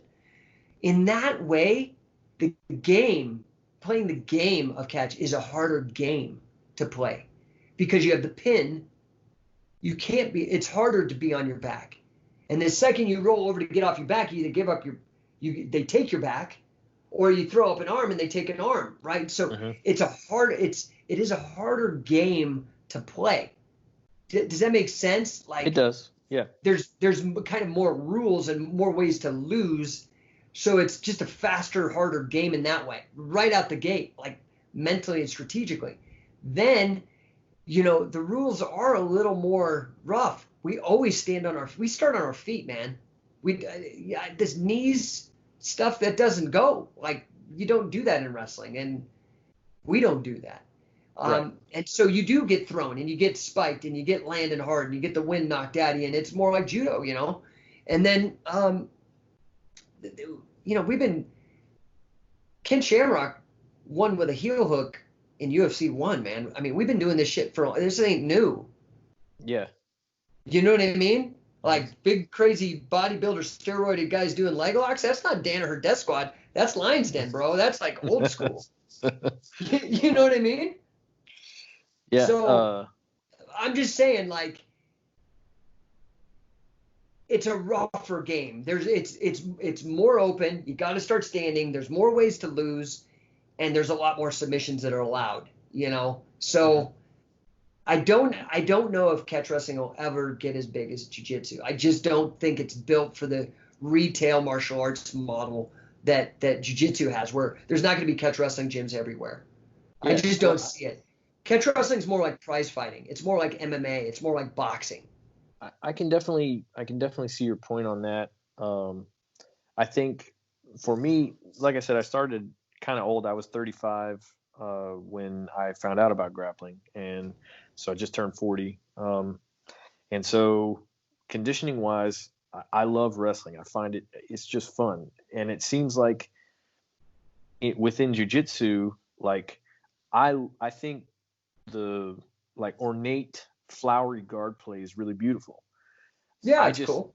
I just ain't great at it. Like, my body doesn't do that well. So, for whatever reason, I take to wrestling type movements more naturally. That's an accident. I didn't choose that. I think you'll find that with like Eddie Bravo's system too. Like, a lot of people just physically can't do the rubber guard. I mean, if you got a belly, it's really hard to fold your legs up and stuff. I mean, you know what I mean? So yeah. So it's like, but the basics of wrestling, work well for me, even within guard play. And so, as an older guy though, I do have to be careful. I can't be just, doing blast doubles on people and leading with my forehead, 10 times out of 10, it's like, eventually I'm going to get bit on that, so I have to be strategic and thoughtful about how I use my body if I want it to last. And so I can see what you're saying, that there's a crowd like me who does like what I would consider almost like jiu-jitsu with a catch wrestling influence. Yeah, there's a ton of people like that, which is great. And then on the other side is, like maybe your younger crowd who gets into catch wrestling is like doing catch wrestling and, wanting to compete and using, like really investing in the power side of catch wrestling. And I think that's beautiful too. I got no issue with that. But I also know that if I do too much of that, it's going to cost me more than I'm willing to pay. For sure. In terms of my longevity. Because if I can grapple for 15 years versus 5, I might be really awesome in that 5 years, but it's still going to be over if I ask too much of my body. I definitely think that is like a massive advantage of jiu-jitsu over catch as catch can. Yeah. Catch as catch can, it came from a different time, and the Brazilian jiu-jitsu really changed the way that the Japanese did it too, right? Like, so, catch is Western. It's fucking like as Western as you get, man. I mean, it came out of like the Irish parts of England, like Yeah. in Lancashire County, where it's all scrappy little Irish miners wanting to fight for bets, right? And that's very Western. So as catch wrestling started out with these guys, they didn't have, Tinder or Switch, Nintendo Switch or fucking TV. They didn't have fucking electricity. I mean, these people were bored as fuck, and they bet on everything, man. That's what people did for fun, was betting on shit, right? Because they still do it today. It's like the lowest tech thing you could do, and people they build entire cities around betting. Like, it's a fun for a human. It's a human thing that you can do that's cheap. Well, not cheap, but even poor people bet, right? Like, everybody buys a lottery ticket or whatever. So Yeah, there's a book that was talking about human beings are risk management generators. You worked, I don't know if you were an actuary or what you did in risk management, but there's obviously a professional level of that. But every single human being is continuously assessing risk and yes. Outcomes, and so betting is built into our DNA. Dude, don't even get me started. I consider myself a very serious student of probability. Probably more so even than catch wrestling. I'm like a nerd about catch wrestling. I probably am more into catch wrestling than anybody else, and that's why I've been able to do what I do, because I'm really into it. But I'm really into probability, and I have worked professionally. I didn't pass any actuarial exams, but for example, I did build a model based on it was an actuarial model, because I had to create a valuation of reverse mortgage servicing rights, which is just the right. Somebody does your servicing on your mortgage. You buy a house, they send you the fucking little thing in the mail. Right. That is that's a fraction of your loan. You pay for servicing. But they strip that portion out and can sell it in the secondary market. And so I had to develop a model to price that particular strip, the servicing strip, off of these reverse mortgages. Now, reverse mortgages are a function. So the big risk in a reverse mortgage is the prepayment. And what's prepayment? Is when they die, right? Because a reverse mortgage is basically like a home equity line of credit for people over 62. You get special tax breaks and rates and shit, because it's a specific financial product made for retirees to help them in their retirement to get equity out at a better rate than a home equity loan. But part of that is you have to build in actuarial models to do the pricing. So there is one level but it is all probability. I mean, honestly, even I look at the philosophy of science, and all modern science is coming down to the study of probability and risk. You are dead spot on. So you have to understand, catch wrestling is a betting sport. That's where it was born. The first pro wrestlers, when I mean pro wrestler, I don't mean Feather Boa, Jesse Ventura, or Hulk Hogan pro wrestler. I mean guys who were professionals. They made a living wrestling. They started out as Irish miners. Shit job, dude. Shit job. I'm just telling you. Black Lives Matter is happening here. The Irish were oppressed for thousands of years by the British. They were the second-class citizens of that area, and being a coal miner was a shit job. My grandfather did it, had black lung disease. It's no good. It's a tough gig. You spend the whole day bent over in a little cave with no light, with no fresh air, pickaxing all fucking day. Awful. And then their idea of fun after that, after a full day of that shit, and they did it on, they were poor as fuck too. Billy was telling me back then, the Irish miners, their whole meal was a piece of toast, beans, and an egg. That's it, dude. No fucking smoothies. No, power bars. No creatine. No creatine. So, these are tough dudes, dude. And after a hard day of work, they're like, I bet I could beat you. No, I bet I could beat you. And they gather money. And soon, some of these guys got so good at wrestling for bets that they could quit their fucking day job as a miner. And they were the first professional wrestlers. What's funny about what you're saying, just kind of putting some stuff together, is a lot of people kind of look down on Gordon Ryan and like the showman element of his game and how he has built notoriety. But he's done an awful lot of self-betting. Like he would call people out and be like, I got $10,000. I'll put my $10,000 to your $25,000 that I can beat you in a sub. And that's old school, that goes dude. direct back to that history Catch. that you're talking about. That's Catch, dude. That's Catch. And I'll tell you something, like, Gordon Ryan and Danaher and all those guys, and they've had such great success, and that's awesome. And I'm very happy for them. And again, they're very intimately tied to BJJ Fanatics, and I'm very grateful to BJJ Fanatics. And the truth is that I look at Danaher. He's putting out tapes on pinning. I don't know what to tell you. He's putting out tapes on leg locks. In my mind, and he's wearing a gi. He's not, well, shit, I guess he doesn't even take it off. But, like, he's not wearing he's wearing a rash guard, not a gi. You know what I mean? Like, he's a grappler. And so, I look at those guys, they're closer to catch wrestling than jiu-jitsu. Despite what they say, I get it. I respect them. They can call themselves jiu-jitsu. They can have the right to self-determination and self-identification. I'm not trying to change anything. But from my perspective of history, of the game, of the techniques, they're much closer to catch wrestling, even though they call it these other things, than they are the traditional Japanese jiu-jitsu and the Brazilian jiu-jitsu, in my opinion. Mm-hmm. So, I think you have to look at the fact that catch wrestling came up as a betting sport.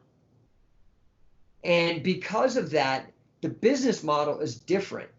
So, the people getting involved in catch wrestling matches and passing the torch on to other people, it was much more of a challenge match culture.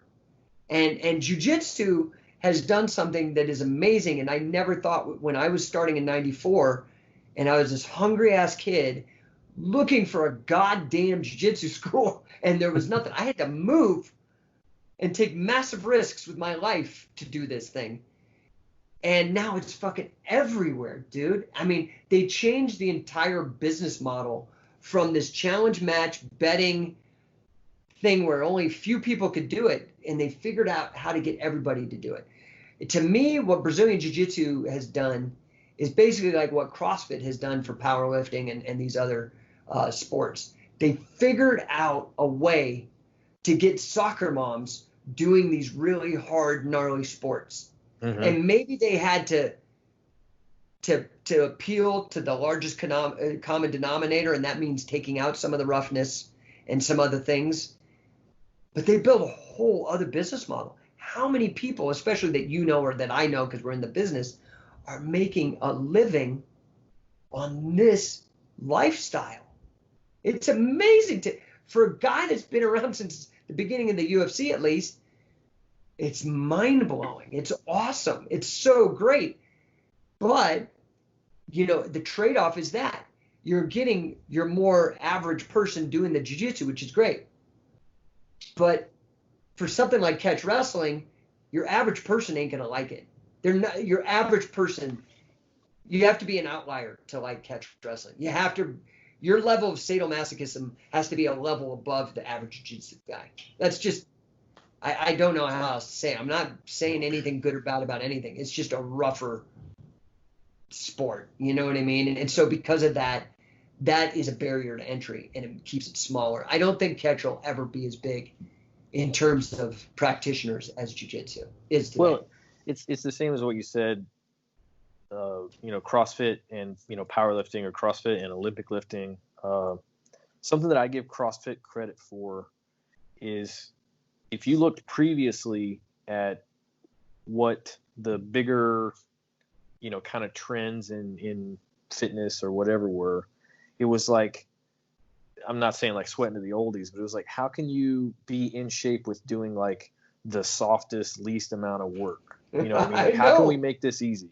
And CrossFit came in and said, we're not going to do easy shit. It's not going to be easy.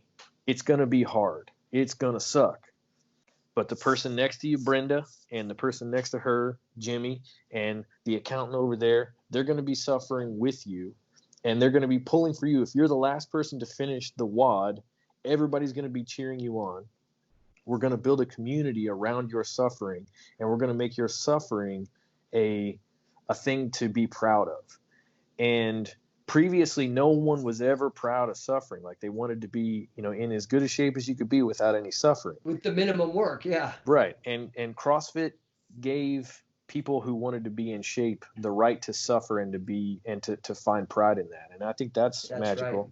And they also created 100%. This idea of, they took almost from like boot camps, the idea of like suffering together builds esprit de corps and builds a community.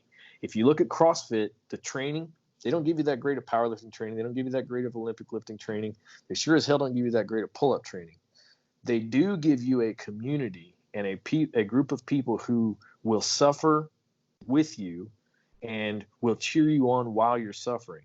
And if that's not a magical thing, I don't know what else is. And that's right. And that's exactly everything you just said about CrossFit for GPP, general physical preparedness, is to me what I've seen Brazilian Jiu-Jitsu do. I agree. For grappling. I mean, and so what ends up happening, look at that analogy between CrossFit and BJJ. Like, yeah, you do have Chubby Carl in the gym of CrossFit, okay? He's not an athlete, maybe never been an athlete, but fucking give him credit. He's in there trying. He's busting his ass, yeah. But then you have the fucking people that make it all the way to the CrossFit Games, and those are elite level athletes, right? And you'll see that same thing in jiu-jitsu. Like, you'll see, like, the guy who's hopeless, but he's in there, and he's got a fucking heart, you know what I mean? He's in there doing his goddamn best, and you got to respect that. Yeah. And then you have on the other end of the spectrum someone like Gordon Ryan, like fucking elite level athlete. I think that the metaphor between those in terms of their ability to somehow market to a more broad audience, you can't dispute that. I think the Brazilian Jiu-Jitsu has just done such a great job at that. And part of that is taking out the pin, letting people just lay on the ground, letting people have gis so you don't get sweat all over you and all the nastiness of grappling and wrestling. I don't think we can ever change. I don't think catch wrestling, trust me, dude, I wish it more than anybody. I've tried. I've made fucking sacrifices for decades trying to get catch wrestling as big as I can. And I'm not giving up. I've never given up. I'm still going. I'll go. I love this shit. I'm just telling you, you're fitting a fucking square peg into a round hole if you're going to think catch wrestling is going to be a big fucking thing. The only way it's going to be big is if we get a Fertitta or a Tony Khan or a Vince McMahon or somebody or an Abu Dhabi Sheik to fund a big platform to put elite level athletes under these rules. That's the only way it will get big, and it still won't be as big as jiu-jitsu because I just think it is definitely rougher on your body and it takes more wear and tear. You know what I mean? Just like I think that the stars of BMX, they don't age as well as maybe the stars of like, the other kind of bicycling, the endurance bicycling. It's the constant slamming, the crashing. It's like skateboarding, versus like, you know what I'm saying? It's like, they're just different, and it's hard sometimes to compare them, and people love to compare them because they're kind of running in the same circles, but there are some real fundamental differences where, I could have two forms of alcohol, but one's beer and one's Everclear. You know what I mean? Each has got its place, and more people are going to definitely drink the fucking beer. You know what I mean? But the young, crazy, wild ones are going to bust out that Everclear every once in a while. So, right? That's a magnificent analogy. I think we got to close with that. Oh, Jake, that I'm gonna laugh at that for the next 2 days. The beer and Everclear. That's great. So, first off, I can't thank you enough for being as candid as you've been. You've been very open and really shared your experience and your study and a lot of the things that you've spent a lot of time learning about, and that it's obvious that you care about. And you've been very just open and honest about some of the injuries and some of the weird shit that you've dealt with. And I think that's those are things that because they're authentic, myself and my listeners can actually learn and grow from them. You know what I mean? Like if somebody's just kind of pissing around and phoning it in, and then there's really not there's not a truthfulness to it, and the person who's listening is not going to get that, really be able to learn from that person's experience. And so I'm really thankful that you've spent the time with me and just been as open as you've been, because I think the stuff that you've seen and that you've learned from and that you've been through, that can be instructive if we allow ourselves to be open to it and say, there's lessons here. And that's what this show's about. Is I want to pass these things along. I don't want these lessons, to die, because they're valuable. And if me and my old rollers are gonna roll dangerously into our twilight years, then we gotta stand on the shoulders of people who, taking some hits. We gotta say, this is a place where we can take some hits, and over here is a place where we gotta tread lightly. And your experience is one that I think is very, very valuable on those lines. Thank you so much. I really just, I'm just humbled. I mean, though, I've been humbled by this sport in so many ways, through injuries, but through also having great conversations with people like you. And I appreciate you giving a shit about all this weird stuff I've been doing for so long. So it still baffles me to this day. For me, it's like I said, one of the big themes of the show has been take charge, be in the driver's seat of your training. Yes. Have a great coach, but still be in charge. You can't phone it in. If you care about it, if you want to be as good as you can for as long as you can, then you have to be in charge of it. Nobody else can know what's going on with your body and with your skill, with your training, as well as you can. Your coach, even if it's like we said, catch wrestling is small. So maybe your coach has 15 other people he's working with.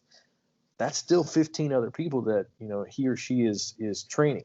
The only person that you're working with is you, so it's like even if you know less, you're still going to have the best chance to get the most out of your training if you're an active participant in it and not just showing up and being spoon-fed, and just going through the motions. And then, paying attention to the injuries and look on the history, just like you said, like the history of Hindu wrestling culture. There's so many lessons within that, and that's a big part of what this show is about, is like investigating what has come before us, what's been learned, and what's useful. What can we take and, put it to work for ourselves? And so you've already enlightened me on that. I gotta do some research on my own here. And learn more, because I knew about Hindu wrestling culture, and I knew that it's among the oldest. There's some who would argue that maybe Greek pancration was older, but I don't care. That's an argument for people who are history majors. I wasn't one. I'm just a guy who likes history. But it's definitely something that I need to dig more into and learn more about. Well, I appreciate you, and you're right, man. I mean, I think that the message that you're preaching is one that I've lived, and I think you're right. And to be honest, I've never really articulated it before. I never really thought about it. But I think any success I've had is not because I won championships or anything, but it's because I took charge of my training, and I took it serious, and I took risks. I calculated risks, but I took risks and made sacrifices to do these things, to learn it, So, and that said, you do have to kind of, what's Thales say, the philosopher, know thyself. Mm-hmm. Don't fake it, dude, either. Because, if you're not really into it, don't do it. Because you're going to end up fucking maybe shaving years off your life with this shit. If you really do it. I mean, it's a real thing, So, I just appreciate the fact that anybody cares about it, and that, it is very small, and there's only a few kind of people like me and Joel and Sam Crescent and, Eric Paulson and these other guys that are pushing this, Brandon. And I mean, there's such a great list of guys. If people are interested, Scientific Wrestling, I have so much information there that people can branch off to, whether it's podcasts or free articles or videos or whatever level. I wanted to tell you, I actually had forgotten to bring this up, but so the audio on my podcast is through Anchor, and nice. I learned about that from your podcast. So yeah, I'm a subscriber to the Scientific Wrestling, the Do It Again podcast, And so I recommend anybody check that out as well. There's some really great shows on there, and one of the ones that I've gotten the most out of was the one that you had with Neil Melanson. That was just he's great. It was a fantastic show, and so really, he's a great guy. He's another huge ambassador. I mean, he's doing great stuff because he's taking it more not on the retail side of martial arts training, but he's like at fight gyms and training the fighters and stuff and using a lot of these concepts. I'm really glad you mentioned him because Neil's doing good work. Yeah. So to kind of wrap up, if you've made it this far, you're almost what is it, like 2 hours into a show about catch wrestling and longevity and stuff. It's clear that you care about this shit, or you would have pressed stop and moved on. So give us a hand. If you care about it, give us a hand. Give me a like, give me a share, give me a subscribe. Go look up the Do It Again podcast, subscribe to it, make a comment, give it a 5-star rating. All this stuff helps. If we're gonna smash that like button, smash it. if we're gonna build this thing up and help each other out, then we need help from you guys. And so the likes, share, and subscribe is a big deal. And do it for both. Check out Scientific Wrestling and check out Jake's podcast as well. Once again, Jake, I can't thank you enough. And thank you, Harrison. I think we'll wrap it up.